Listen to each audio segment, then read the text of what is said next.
president has apologized for what has happened at Walter Reed. Alberto Gonzales is trying to explain why his chief of staff has said he lied to Congress. The Republican senator from Nebraska is on television talking about impeachment.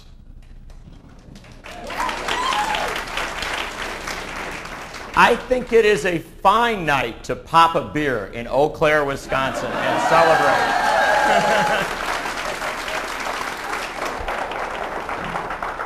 Now, I am going to say some rather unpleasant things about the president tonight. But I want to begin by thanking him, because George Bush made politics matter. He made people who had never come down to a Democratic headquarters in their life decide that maybe the fate of the Republic was enough to get them out in front of the TV. And that they would go out and retire Dave Zine.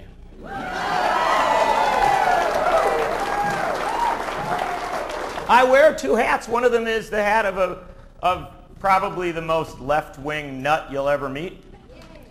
But the other one is that of a journalist, a fair and balanced journalist. And I want to, just like Bill O'Reilly, and I want to come here and remonstrate you people, because you did us no favors in the journalism craft when you got rid of Zine.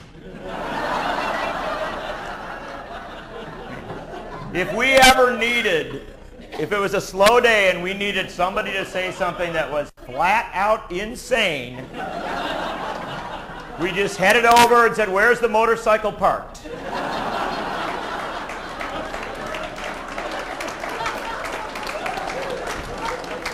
But I want to tell you, there is one person, and I hope you'll invite her up to thank you, because Barbara Lawton is very happy. Zine used to park his motorcycle outside her office. And when he knew she was in there, he would sit there and rev the engines. And Barbara just hated that. Because Barbara, she's a little better than the rest of us, let's be honest. She's prettier and taller and more sophisticated. And she just wasn't that used to having some guy outside the office revving the engines who wasn't inviting her to go for a ride. So she is hoping that one of your legislators will bring a motorcycle down. But I saw that you have elected classic legislators. I will tell you, even many Democrats, and I'll tell you why they're better than a lot of the Democrats who are there. This is the truth of the matter. Democrats in so many places have been so beaten down for so long, they started to believe they could only win where they had been winning forever. And that legislature desperately needed some people who could say, Democrats can win anywhere.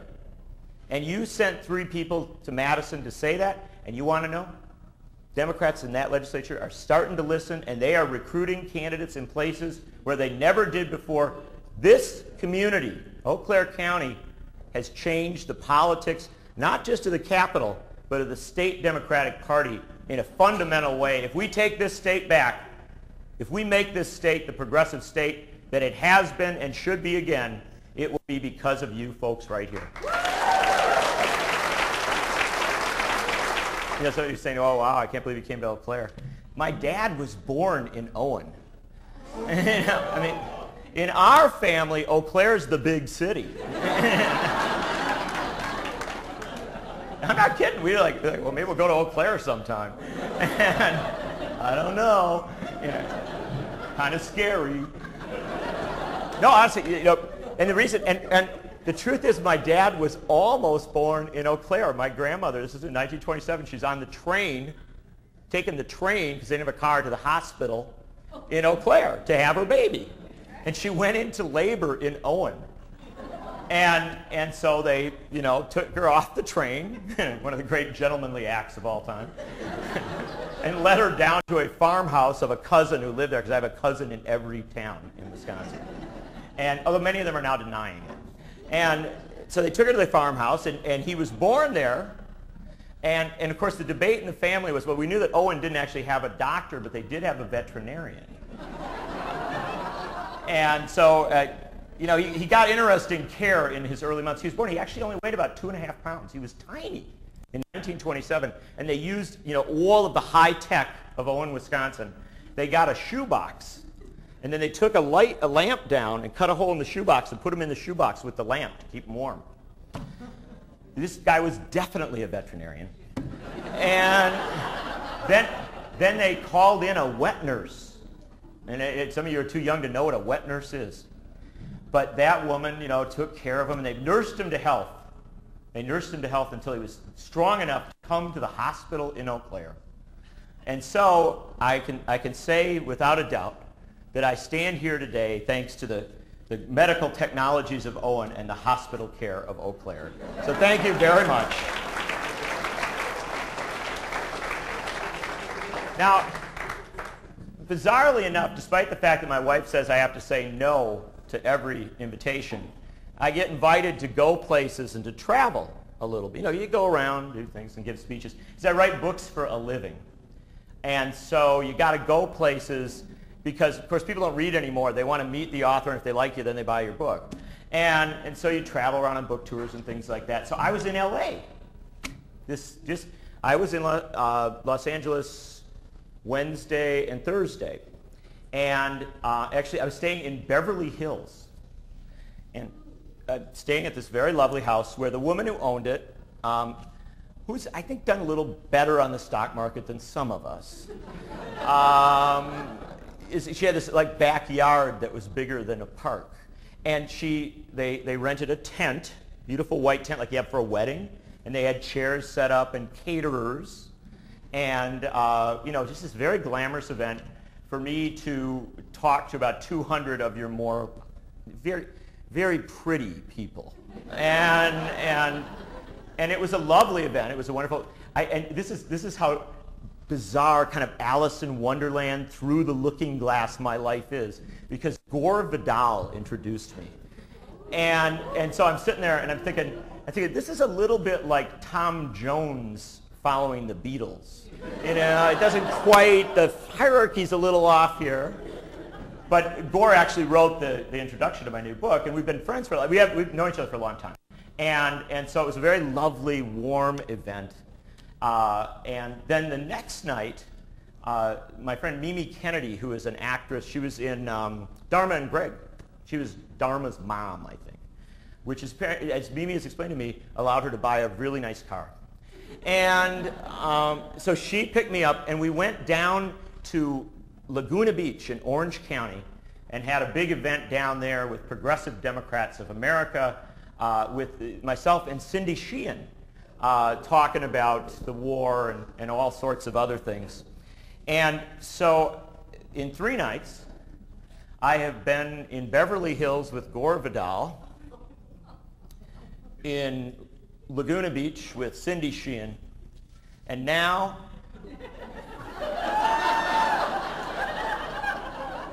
in Eau Claire, Wisconsin.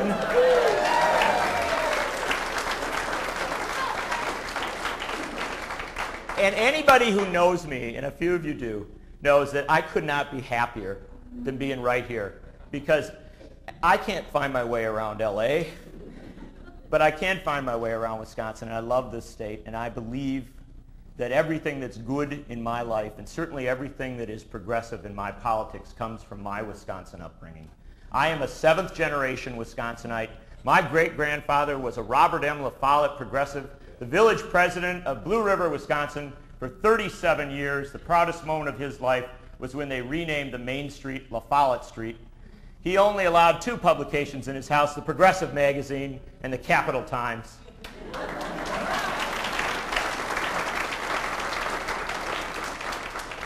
And he taught me that America is not the policeman of the world, and if we go to war, it damn well better be in defense of our country, not to attack and invade and occupy another country.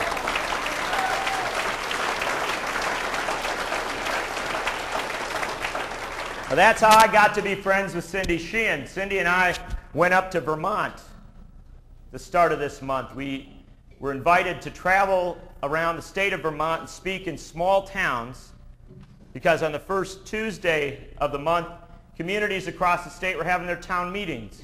And there was a proposal that the communities around Vermont ought to vote articles of impeachment against President Bush and Vice President Cheney.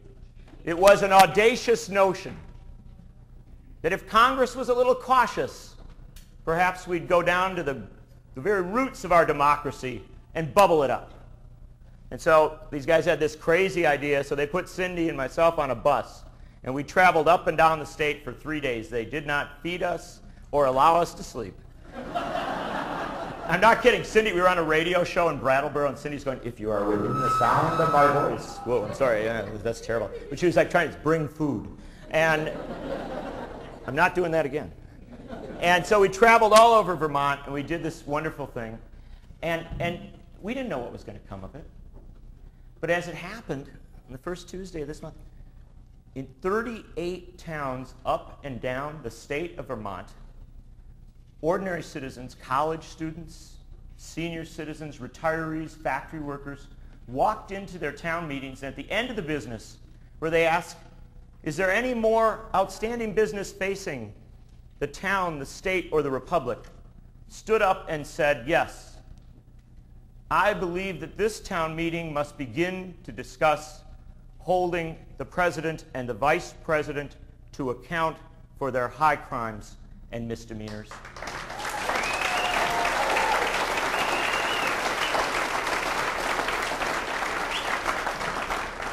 And in every one of those 38 towns, the people voted overwhelmingly to impeach. Given the power to sanction this administration, they will take it. In the hometown of the governor of Vermont, a Republican named Jim Douglas, who just 2 weeks before the town meeting had slept in the Lincoln bedroom at the White House. My friend, who I'd just met over that weekend, Ellen McKay, teaches at a little college up there, had never spoken at a town meeting, but she was a seventh-generation Vermonter. She came to the town meeting. She raised her hand and said, "I would like to propose that we vote in favor of impeaching the president and the vice president." The governor of her state said, "You're out of order." And she said, "I don't think I am. I don't think it is out of order for this town meeting to discuss the damage that this president and this vice president have done to this town, this state, this nation, and this world." And the people at this town meeting started applauding so loudly that the governor backed off, let him have the debate, let him vote. They voted 4-1 margin in favor of impeachment. So the next time the Republican governor of Vermont is sleeping in the Lincoln bedroom, and George Bush wanders down the hall and says, "How are things in your town?" He's going to have to say, "I think they're a little mad at you." But the interesting thing about the trip up to Vermont wasn't Cindy or me talking about the stuff we talk about. We said, crazy as it may seem, we're not sure Vermonters, being the good New Englanders that they are, will be all that impressed with a valley girl from California and a cheesehead from Wisconsin. They might want to have some local voices. Are there any vets up there that would come out with us? And so we brought on that whole tour of Vermont 3 young veterans, 2 Iraq War vets and a young woman who had served in military intelligence, all under 30. And they were so amazing. The fact of the matter is, when they got done with their stories, we didn't need to say anything. And the most powerful of these young vets who was out with us, this incredibly strong, tough, handsome young man named Matthew Howard.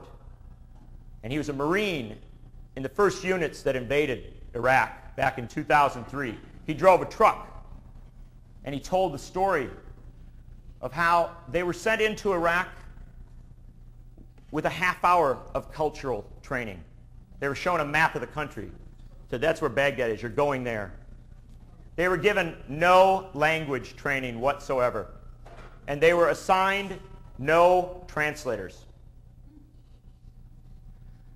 As they drove up that road, they were told to move fast, get to Baghdad fast. The bombing had been going on for days. People were fleeing. The roads were chaotic.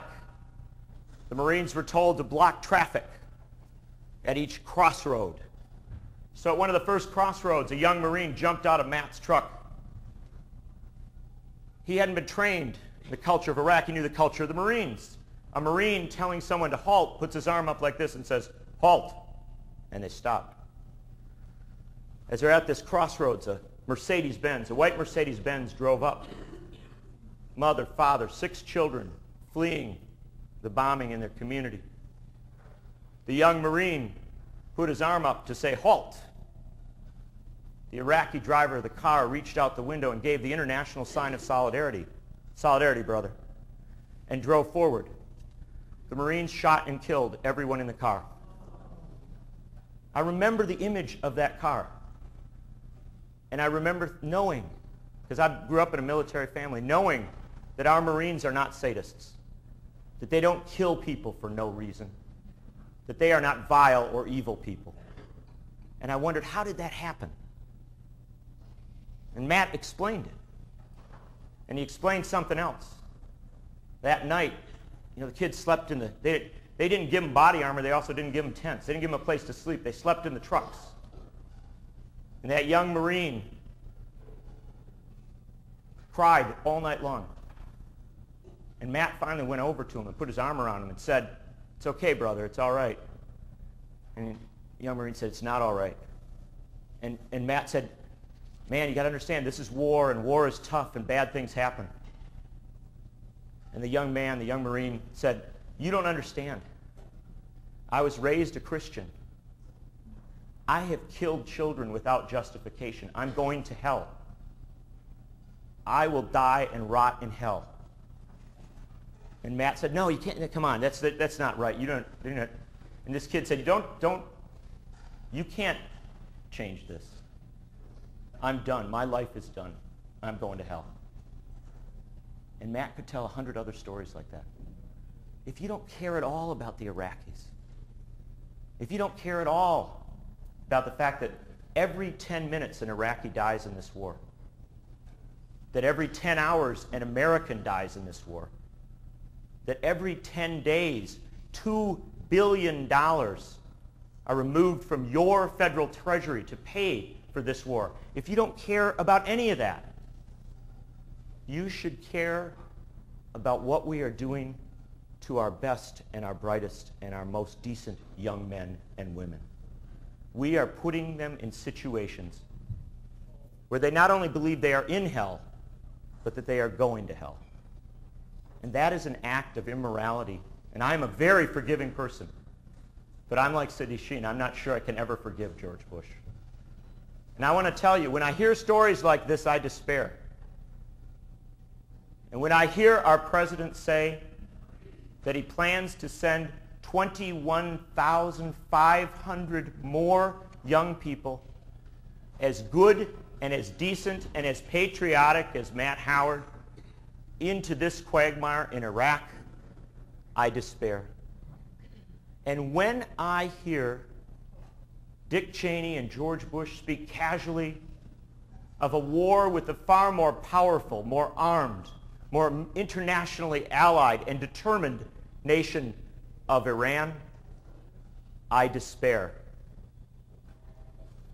But then I come out to La Crosse, Wisconsin, or to Racine, Wisconsin, or Kenosha, Wisconsin, or even out in LA or someplace like that, or even on a Friday night in Eau Claire, Wisconsin, and I see a room packed with decent folks who've been fighting to get this country back on course.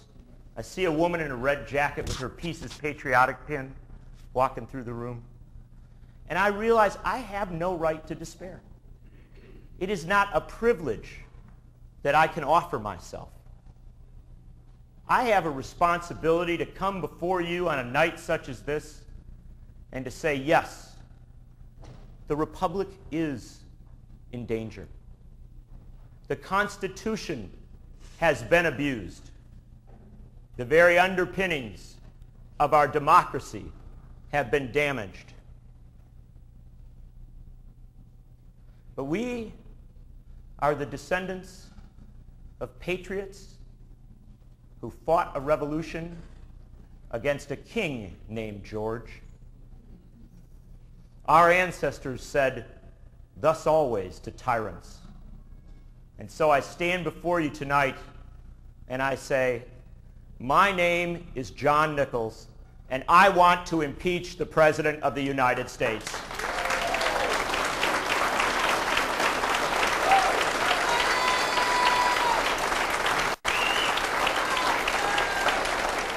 I want to impeach him for manipulating the intelligence gathered by my friend Adrian Kinney, who traveled with me through Vermont and said, as a military intelligence officer, we did not fail the country. We read the intelligence. We wrote reports that said it is insane to attack Saddam Hussein's secularist Iraq when September 11th was caused by fundamentalist Muslims from Saudi Arabia. We wrote those reports and they did not listen. I want to impeach the President of the United States because he manipulated that intelligence. He deceived our Congress and the American people. He told mothers they could send their children to war and that it would be an honorable act. And in so doing, he violated the basic concept of our Constitution, that we have a separation of powers, that we have checks and balances, shared responsibility. A president cannot lie to Congress about the reasons for going to war. If he does, he has committed an impeachable offense.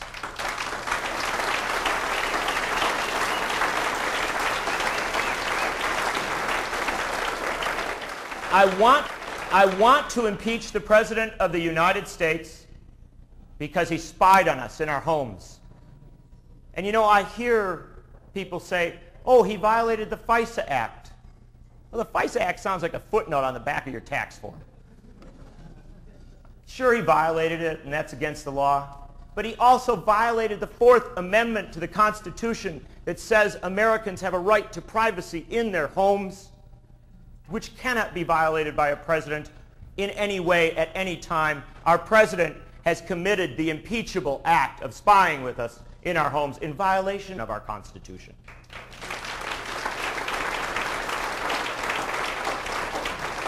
And I want to impeach the President of the United States and members of his administration because they sanction torture and extraordinary rendition. And I hear my friends in the international community, who I respect, say, well, this is a violation of the Geneva Conventions. And of course it is, and the Geneva Conventions, under our own Constitution, are the law of the land. Any treaty we sign becomes the law of the land. If you violate the Geneva Conventions, you've violated the laws of the United States. But we don't need that.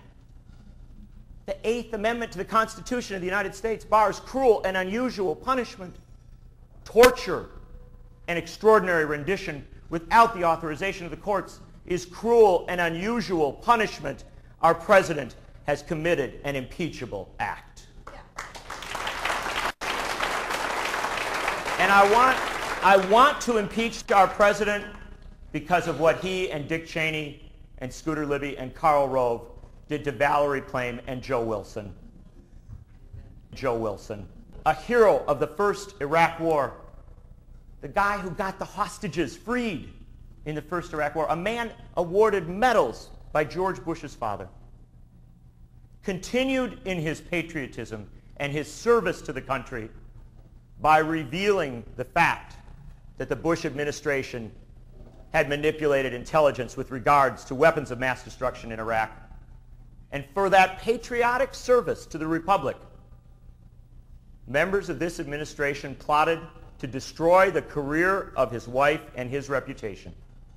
The third article of impeachment against Richard Nixon, approved by the House Judiciary Committee in 1974, said that Richard Nixon must be removed from office because he used his position to punish and harm his political critics. The President of the United States, the Vice President of the United States, in their actions against Joe Wilson and Valerie Plame, committed an impeachable act.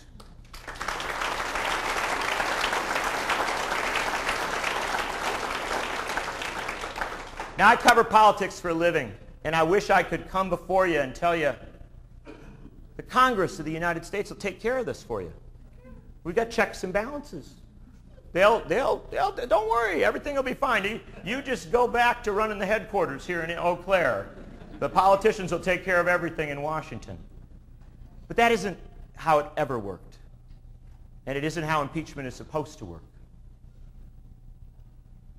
This country was founded by farmers and shopkeepers who took up arms against the most powerful nation in the world and against the theory of a divine right of kings, that the king ruled as God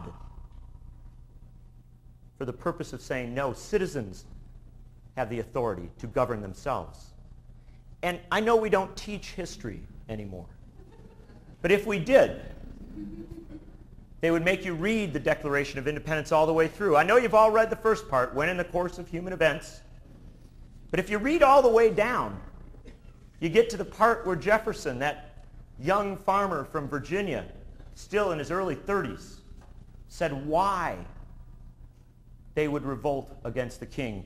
Jefferson wrote, in every stage of these oppressions, we, the Americans, have petitioned for redress in the most humble terms. Our repeated petitions have been answered only by repeated injury. A prince whose character is thus marked by every act which may define a tyrant is unfit to be the ruler of a free people. The whole purpose of the American Revolution was to constrain the ruler, to limit the power of a ruler. When they gathered again in Philadelphia, having won their independence and having sent the French off, the French helped us a lot. I know we got mad at them a couple years ago, but the French actually helped us win that war. And then they did a really ingenious thing after the victory. They said, you're free, goodbye. They didn't stick around and tell us how to do it. So our founders gathered in Philadelphia. Jefferson didn't go. He sent his little buddy Madison. George Mason, not just a basketball team. All gathered in Philadelphia to write a constitution. And if you read that document, what you find is there's no mention of God in our Constitution. There's no mention of corporations or business arrangements. There is no mention of political parties or of caucuses or primaries or the schedule by which we would choose our leaders. The founders had great faith in you. They figured you could run your farm or your shop. They figured you could elect a mayor or a school board member. They thought you could even figure out how to elect a president. They didn't think they needed to tell you much about that. But they wanted you to remember that you could always remove a president. And so while there is no mention of corporations or God or political parties, there are 6 separate references in the Constitution to impeachment. The founders wanted you to know that if a president violated his oath of office and his duties under the Constitution, you didn't wait till the next election. If you did, you would make that president what Jefferson said he feared most, a president who would serve as a king for 4 years. You would make a president royal, because if he could not be sanctioned for wrongdoing during his tenure, then he governed as a king. No. I wanted you to know that if a president violated his oath of office and his duties, you must remove him at the next possible moment. And they told you when to do it. George Mason, the author of the Bill of Rights, said, all of the protections in this document are irrelevant. They're meaningless without the power of impeachment. Because only the power of impeachment protects every other liberty from an abusive or lawless president. And the time in which the abuses would be most severe would be a time of war. James Madison said, war is the true wet nurse of executive aggrandizement. In a time of war, a president might empty the treasury into the pockets of his business partners, friends, or family. In a time of war, a president might diminish our liberties at home, saying that we must be less free here so we can make someone else free abroad. In a time of war, a president might send our young men and women to foreign lands to serve as the Hessians or the British did against us, thus destroying the whole promise of the American experiment. Another member of the Constitutional Convention said, "We wrote this document with one purpose, to chain the dogs of war, that never should this republic be a warrior nation." Checks and balances, separation of powers, the requirement that the declaration of war must come from Congress, not the president, not the king. These concepts were rooted in the American experiment through most of its early years. In the 1840s, and I promise I'm not going through every decade. In the 1840s, this country fought the second worst war in our history. I hate to tell you, but we're in the worst one now. But we fought the second worst war in our history under the second worst president in our history, James K. Polk, a slaveholder who saw his presidency as a tool to extend the slave power. And some of you heard about this film about Wilberforce, Saving Grace. Britain had ended slavery. Mexico had abolished slavery. Countries around the world were abolishing slavery. James K. Polk looked at his own country, saw the abolitionists, and said, "We're in trouble, slaveholders." And then he looked at that Mason-Dixon line and he said, "You know how we could make sure that the sin of human bondage is never cleansed from the American experiment? We could invade Mexico. It's a poor, weak country. We could go there, invade it, and then carve it up into states. They're all below the Mason-Dixon line. We can make each one of them a slave state, and we'll be a slave nation forever." Young congressman was elected on an anti-war ticket and an anti-slavery ticket. He went up to Washington, and he went to the floor of the House each day, and he said, "Mr. Polk, you say that we have launched this war against Mexico because Mexicans shed American blood in battle. Show me the spot where a single American lost a single drop of blood at the hand of a Mexican. You've manipulated the intelligence. Show me the spot where that happened, and if you cannot, tell me why you should remain as the President of the United States when you have lied to your Congress and the American people in the purpose of an imperial war." When Polk did not answer, the congressman went again the next day, and each day after, putting down his spot resolution, "Show me the spot." Finally, the oldest member of the House of Representatives, John Quincy Adams, a former president, conspired with this young congressman to begin a process of censuring and impeaching Polk. They were so successful that Polk stepped down and did not seek re-election, but they were so angry that they still attached a censure motion to the last resolution of Polk's administration, one honoring the troops who served in the Mexican War. And they said, "We must always honor the troops, but we must never honor the president who sent those troops into a needless and immoral war." And so, in that resolution honoring the troops, they censured James K. Polk. But this young congressman's law partner sent him a letter. He said, "You can't attack a president in a time of war. Troops are in the field. The president is the commander-in-chief." The young congressman wrote back, "The provision of the Constitution giving the war-making power to Congress was dictated, as I understand it, by the following reasons. Kings had always been involving and impoverishing their people in wars, pretending generally that the good of the people was the object of the war. This, our Constitutional Convention understood to be the most oppressive of all kingly oppressions. And they resolved to so frame the Constitution that no one man should hold the power of bringing this oppression upon the American people. Should we allow a president to have that power, and should we fail to question him in a time of war, we would make our president a king, and I was not elected to serve a king. Sincerely, Abraham Lincoln."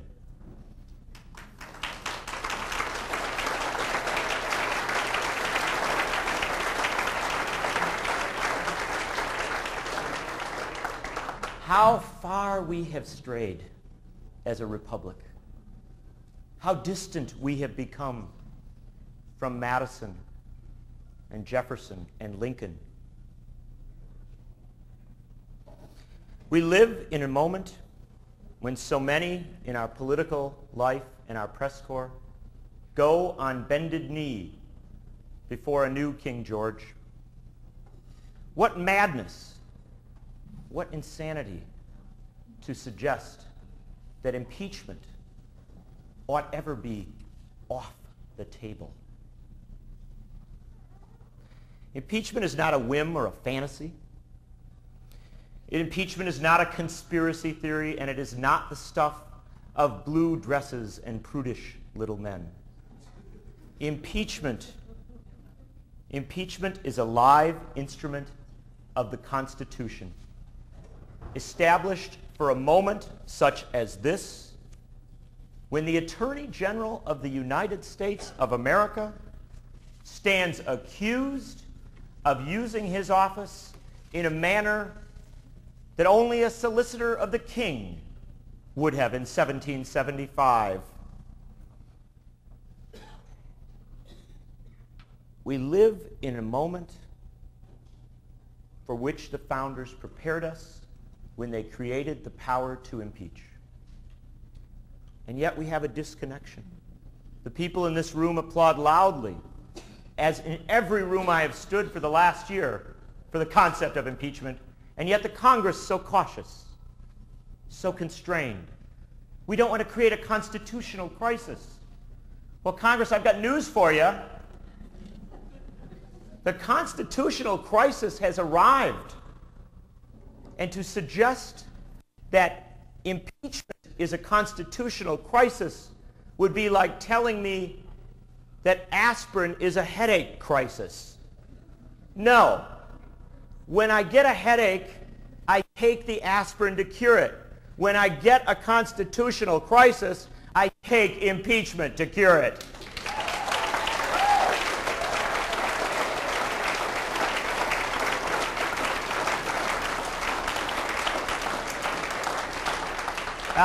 But Jefferson was wise. Jefferson was wise. He prepared us for a moment like this. You know, he once wrote toward the end of his life, "I foresee a day when even the presidency of the United States might be corrupted, when it might be occupied by a devious man who would lie to the Congress and the people, when its purpose might be to serve the business amalgamations of that man's friends rather than the people of the country, when perhaps the office of the presidency might even be occupied by a fool." And Jefferson said, "I foresee a day, such a day, when the Congress of the United States might be unwilling to act because it too might be corrupted or cautious." And he said something else too. It's almost unimaginable.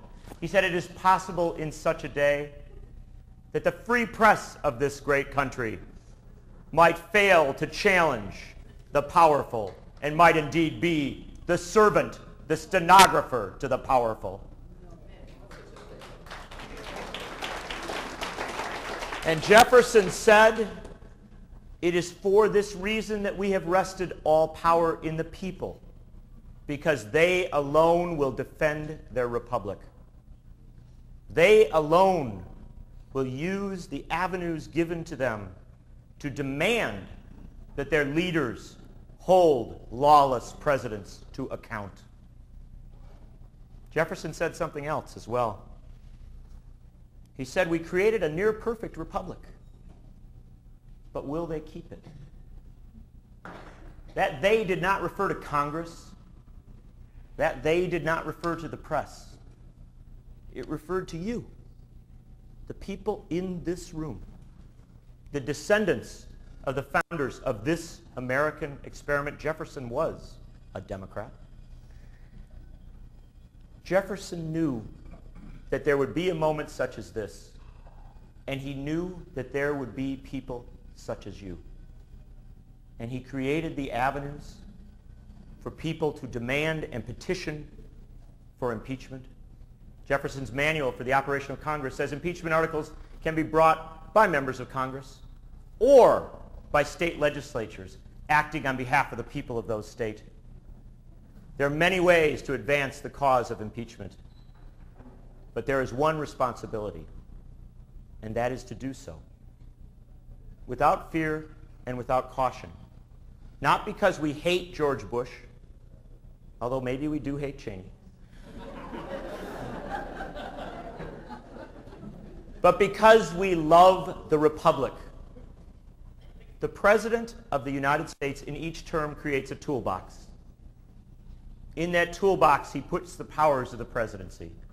George Bush has placed in the box the power to launch wars without declaration and without the truth, the power to spy without authorization, the power to torture, the power to punish his critics.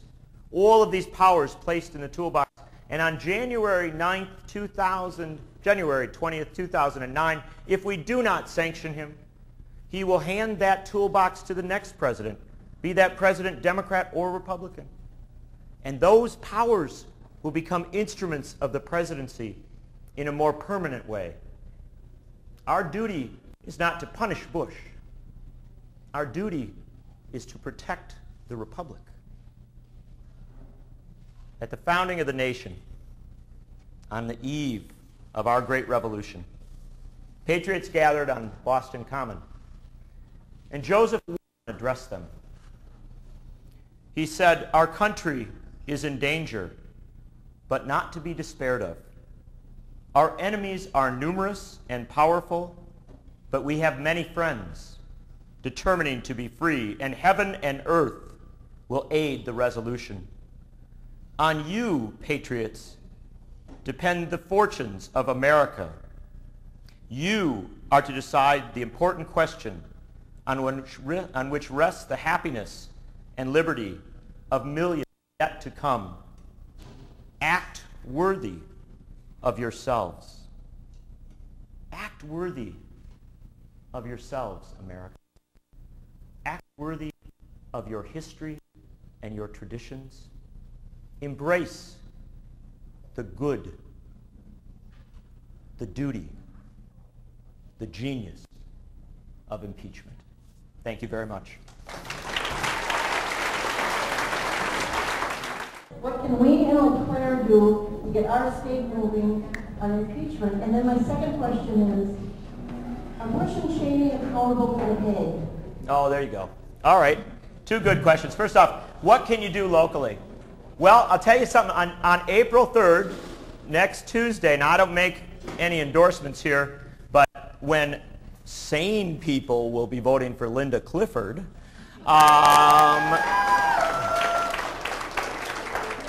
take that for what you will.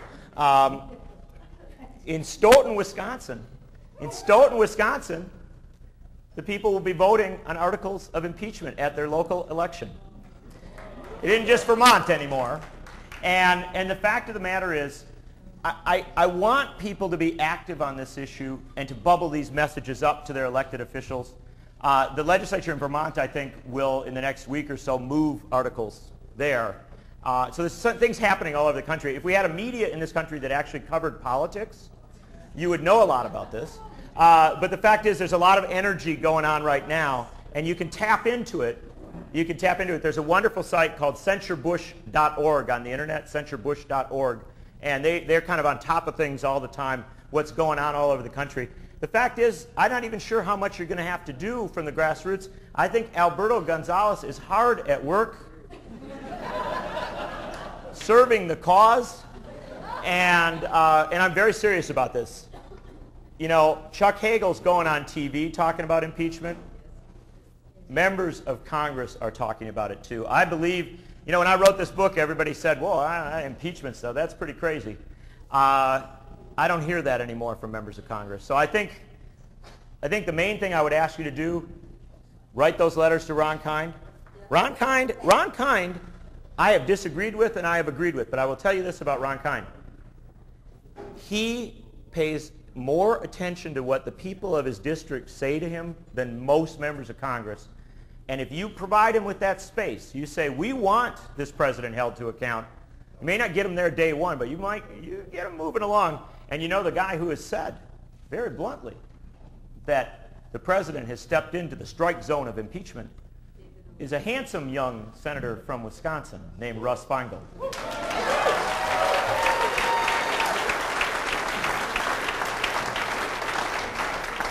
The second part of her question, can we take the president to The Hague?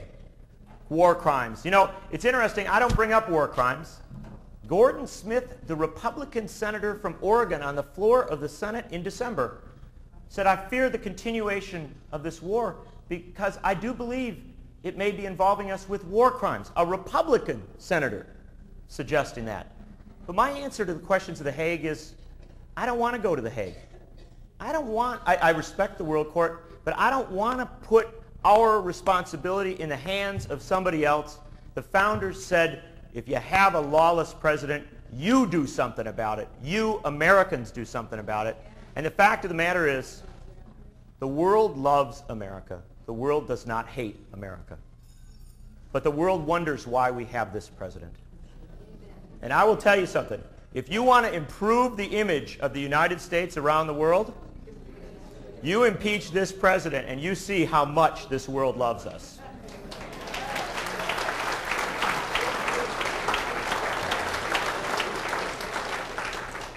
Thank you. Say it so we can, yeah, we'll hear you. I'm not really talking about the impeachment, but I think that my question is, why isn't the press in this country speaking the way you are right now? Why is there seems to be such a timid press at this time, and it seems to be controlled by the Russians, and not by the people that should represent? What should we do about our press? Well, some of you know that I'm a very, very irresponsible journalist. Because I went out and helped to co-found Free Press, the national media reform movement. There aren't many journalists who are involved in the effort to reform our media and make it better. Most of them want it better, but not everybody steps up. The fact of the matter is, our media is in crisis today, in absolute crisis. And if you don't believe that, just take this one concept in. If we had the media that we should, a media that informs the people when they need to know the information, not 2 years later in an apology, do you really think that George Bush and Dick Cheney, an incompetent and one of the most unattractive people in the history of the planet, could lead us into war? I'm serious about this. We can be as mad as we want to be at Bush and Cheney, but the fact of the matter is our press was given enormous freedom for the purpose of preventing a moment such as this. Tell the people will stop it. They did not tell us. Our media failed us, and we should be furious at our media. And you want to know what? Everybody is. The amazing thing is, you know, last night, or a couple nights ago, Karl Rove was dancing, right, with the Washington Press Corps. And somebody said to me, isn't that disgusting? Reporters dancing with the politicians they're supposed to cover.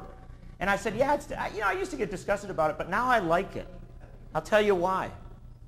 I want the American people to see that image. I want to know that the people whose moral duty it is to be skeptical and challenging, to hold the president and the vice president and Karl Rove to account, are instead at cocktail parties dancing with them. I want the people to see that image again and again and again, because I know when they see it enough, they will stop accepting the media system that we have today, and they will demand the dramatic reforms that give us back a media that serves civil and democratic purposes rather than commercial and entertainment purposes.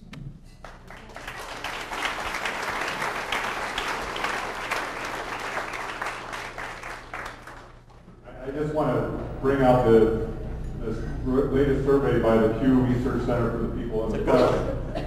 And basically the gist is that while concerns over income inequality have risen, more support for government programs, less social conservatism, less religious intensity, but the gist is, and the sad comment is, that yet the Democratic growing advantage in the party identification is tempered by the fact that the Democratic Party's overall standing with the public is no better than it was when President Bush was first inaugurated in 2001.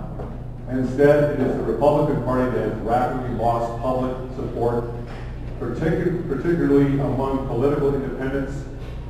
And my question to you in regard to Stanley Aronowitz's latest book on the left turn is the centrism and the compromise of core values is really at the root of why the Democrat Party has now risen in its populism.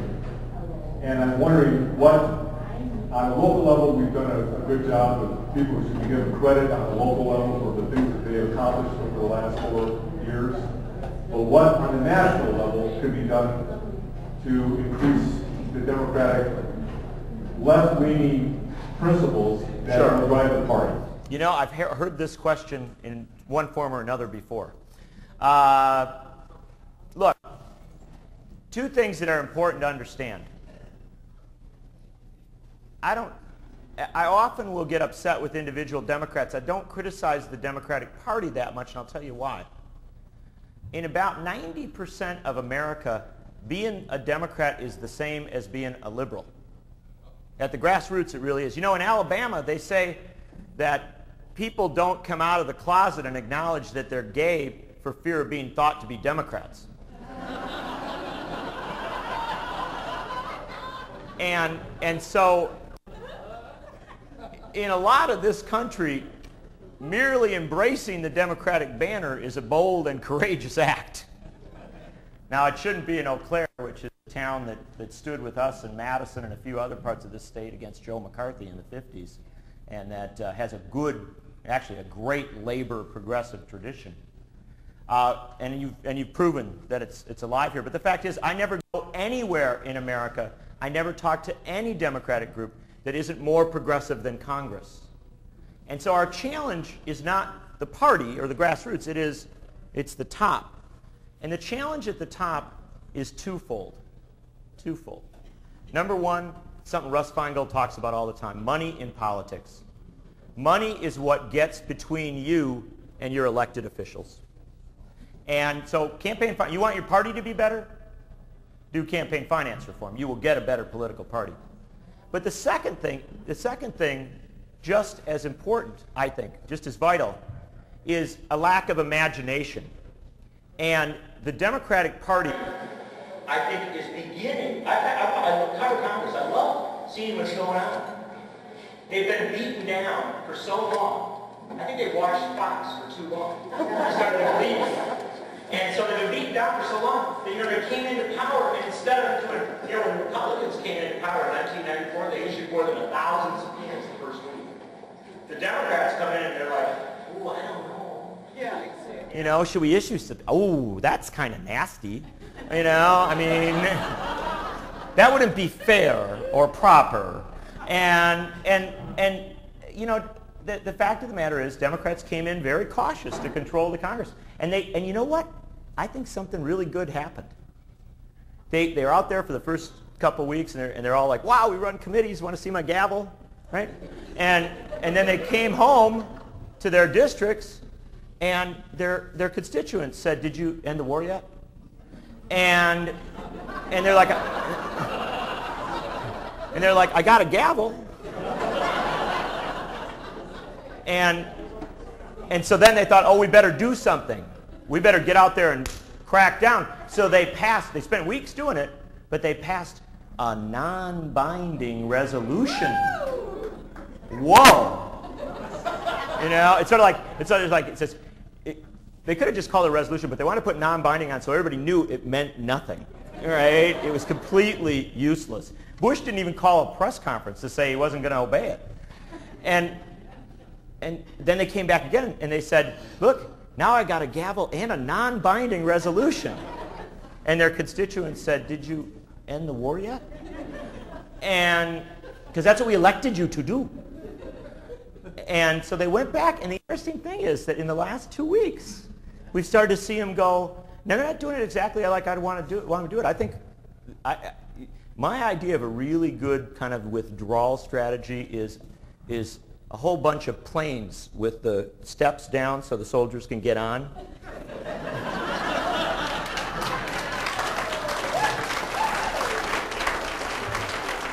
Now that seems to be a little complicated for Congress to wrap its head around. But they're moving in the right direction, and they actually have set up something of a constitutional crisis. And I love that term for a whole bunch of reasons. But the president says he's going to veto. This is how ungrateful when you think about it. The Democrats are still giving him $100 billion to perpetuate an illegal and immoral war, which I don't think they should be doing. But they said, you're getting $100 billion, but you have to, now you have to report back to us on how it's going. And if it's not going well, then we have to start withdrawing the troops. And Bush is like, no way. You're not telling me how to spend my allowance. And so Bush is going to veto that bill. And we're going to have that clash. And so I think, there's nothing I like better. You get to a Democratic event, the one thing Democrats enjoy is a nice night of beating up on Democrats. And so there's nothing I like better than doing it. But the fact of the matter is, I actually believe that because of people like you, the Democrats in Congress are kind of slowly getting it. And this clash between Bush and the Congress on this bill, which is going to play out in the next couple weeks, is a genuine constitutional clash. It is two houses of Congress, a branch of government saying to another branch in a time of war, you can't do it how you want it. This is very, very good. And although I would like it to be a withdrawal plan rather than this sort of slower process, I will tell you that I've talked to Dave Obey about it, and Dave Obey gets in trouble all the time for yelling at people and calling them things, I know. You know the joke on Dave Obey, they only let him go home and campaign in his district if he's way ahead.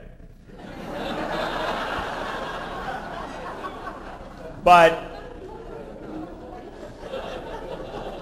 yeah, that one creeps up on you, doesn't it? Yeah.